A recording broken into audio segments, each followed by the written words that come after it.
અને સરીપડા ગામની તપોભૂમિ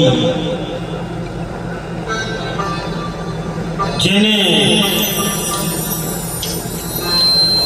એક ડગલા જ્યાં સંતના પડતા હોય એ ભૂમિ પણ પવિત્ર બની છે.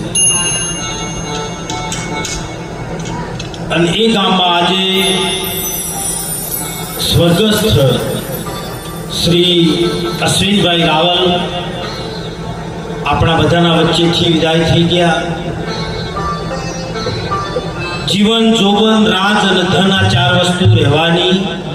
જીવન, જોગન, રાજ અને ધન આ ચાર વસ્તુ નાશવંત છે. એનું અભિમાન કરવા જેવું નથી. ભલે તમને સુંદર શરીર મળ્યું હોય, સારામાં સારી કાયા મળી હોય, અપ ટુ ડેટ કોઈ હાલ કશું ટ્રબલ નહીં હોય, પણ જ્યારે કુદરત મૂકે છે ને એકદમ બધું ઉઠી જાય. એવા આપણે નજરે જોયા છે કે લખપતિ હોય લૂંટાઈ ગયા, લૂંટાણા મોટા શેઠ હોય બધાએ લૂંટાવા જ આવ્યા છે. હોય કોઈ કમાવા આવ્યો, જેને તમે કમાણી સમજો છો એ માલિક લૂંટાઈ ગયો છે. અને એના માટે આપણે અશ્વિનભાઈ એક એવો પુણ્યશાળી આત્મા, શું એના આપણે વખાણ કરીએ. અને મારા તો બહુ નજીક હું ગઢ હતો ત્યારે જ્યારે હું એમને ગઢ ઓફિસ ઉપર નીકળું ને તો આવો બાપુ ચા પીને નીકળો. બાપુ કાલ વિડીયો તમારો જોયો તો બધું યાદ હોય પાછું, શું બોલ્યો હતો ને એ એમને ખ્યાલ હોય. અને ત્યારે મને પણ થતું કે વાહ માલિક વાહ, ખરેખર હું આમ જોઈને કહેતો કે ભૂદેવ તો ઘણા છે દુનિયામાં, પણ શું અલગ પ્રકારનો ભૂદેવ ઘડ્યો છે. આટલું સહેજ પણ અભિમાન નહીં, નિસ્વાર્થ અને સેવા સિવાય એમની એમના જેવી સેવા કદાચ મેં ક્યાંય જોઈ નથી. અહીંયા બાપુ બેઠા છે આપણા પૂજારી શ્રી, એમને પણ ટિફિન આપવા માટે લગભગ પોતે જતા. જુઓ તો ખરો એ આત્મા કેટલો સેવાભાવી, અને સંતના સાનિધ્યમાં બેસે ને એ બસ સેવા જ શીખે. બીજું કંઈ શીખે. સંત સેવા શીખવાડે, અને જો સેવા ના શીખવાડે તો એ સંત નથી, એ સંત છે. અહીંયા આપણી વચ્ચે પૂજ્ય આપણા જીવેશ્વર મહાદેવ જગ્યાના મહંત શ્રી, એમને તો જો કે હું તો મારી રીતે પદવી આપું છું, 1008 કહો તો ચાલે, એમાં કંઈ જરાય ઓછું નથી. એવા પૂજ્ય મહંત શ્રી અમારે બાબુગીરજી માટે એક તાળી વગાડો, બધાએ જોરદાર તાળી વગાડો. એમની બાજુમાં વિરાજમાન પૂજ્ય સંત શ્રી આપણા પાડોશી ગામના છે. મેં તો એમને બહુ મોકલ્યા છે, અને બહુ સારા એવા, જો આ ગુજરાતમાં આ વિસ્તારમાં એમનું નામ છે. અને ભજન ગાવું બોલવું ને તમે જેવું તેવું ના સમજતા પાછા. આ ઘણા ગીત બોલે એમાં શું નવી છે, ગઈ એમાં શું, અરે બોલવામાં ગાવામાં કાનની બુટીઓ લાલ થઈ જાય. એ તો જે બોલતા હોઈએ જ બોલે, નવા ઓમાં ના બોલી. અને તમે પ્રેક્ટિસ કરી લેજો 10 જણા સામે. એવા આ ભીડ જે કદાચ જીવાપુરી ડુંગરપુરી માટે સ્પેશિયાલિસ્ટ કહો તો ચાલે, એવા પૂજ્ય બાબુશ્રીને તાળીથી વધાવો વધાવો વધાવો. અહીંયા આપણા મંદિરના પૂજારી શ્રી જીવણપુરી બાપજીને પણ એક તાળીથી વધાવો, જે સતત સેવા કરી રહ્યા છે આપણા મંદિરમાં. અને અહીંયા બેન શ્રી, અમે તો બહુ એમના ભજનો સાંભળ્યા છે, બહુ સારું ગાય છે. અને હજુ અમે તો ગુરુ મહારાજને, જીવાપુરી બાપુને, ડુંગરપુરી બાપુને પ્રાર્થના કરીએ છીએ કે હજુ એ સતત પ્રગતિ કરે, બહુ આગળ જાય. એવા કોઈટાનું ગૌરવ બેન શ્રી ભારતીબેનને તાળીથી વધાવો.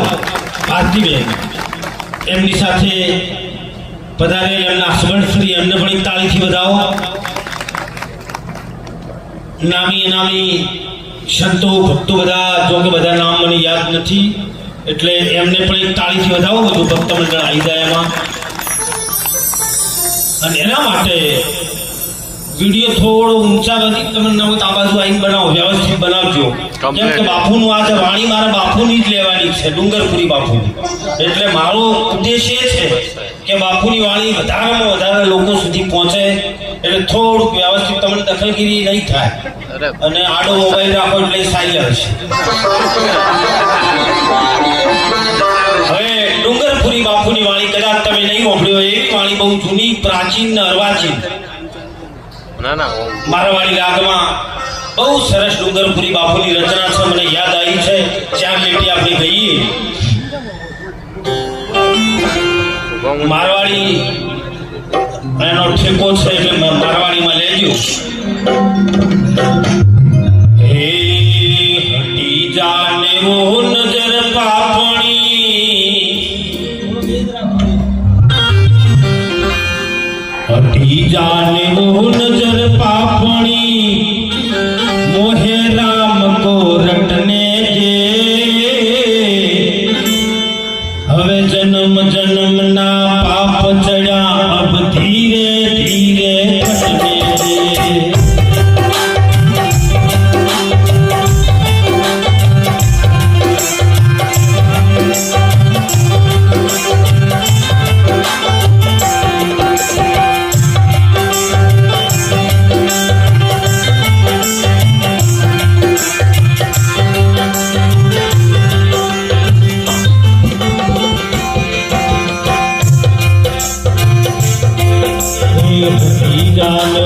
નજર પાપણી, મોહે રામ કો રટને દે.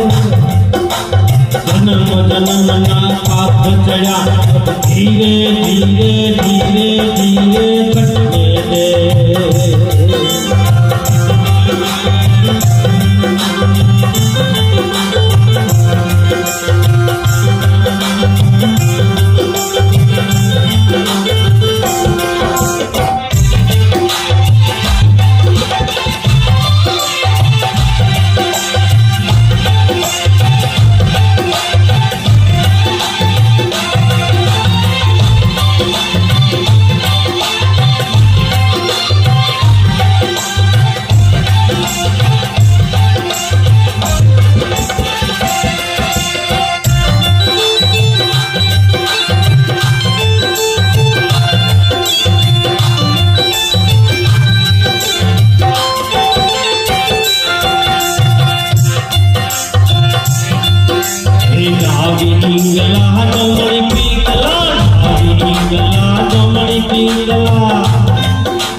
દોરી વાળી જોડે ત્રણ છોરી વાળી આવા સંતોની વાણી સુરવા દે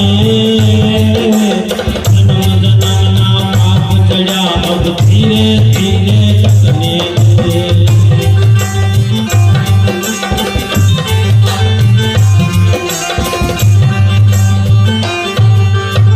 ડુંગરપુરી બાપુનો એક એક શબ્દ અમૂલ્ય છે હો કદાચ ડુંગરપુરી બાપુનું જે જ્ઞાન છે ને એ કદાચ હું એમ કહું કે જેમ આકાશમાં અનંત ઉગેલા તારલા છે એમાં ધ્રુવ તારા જેવું કોઈ જ્ઞાન હોય તો એ ડુંગરપુરી બાપુનું જ્ઞાન છે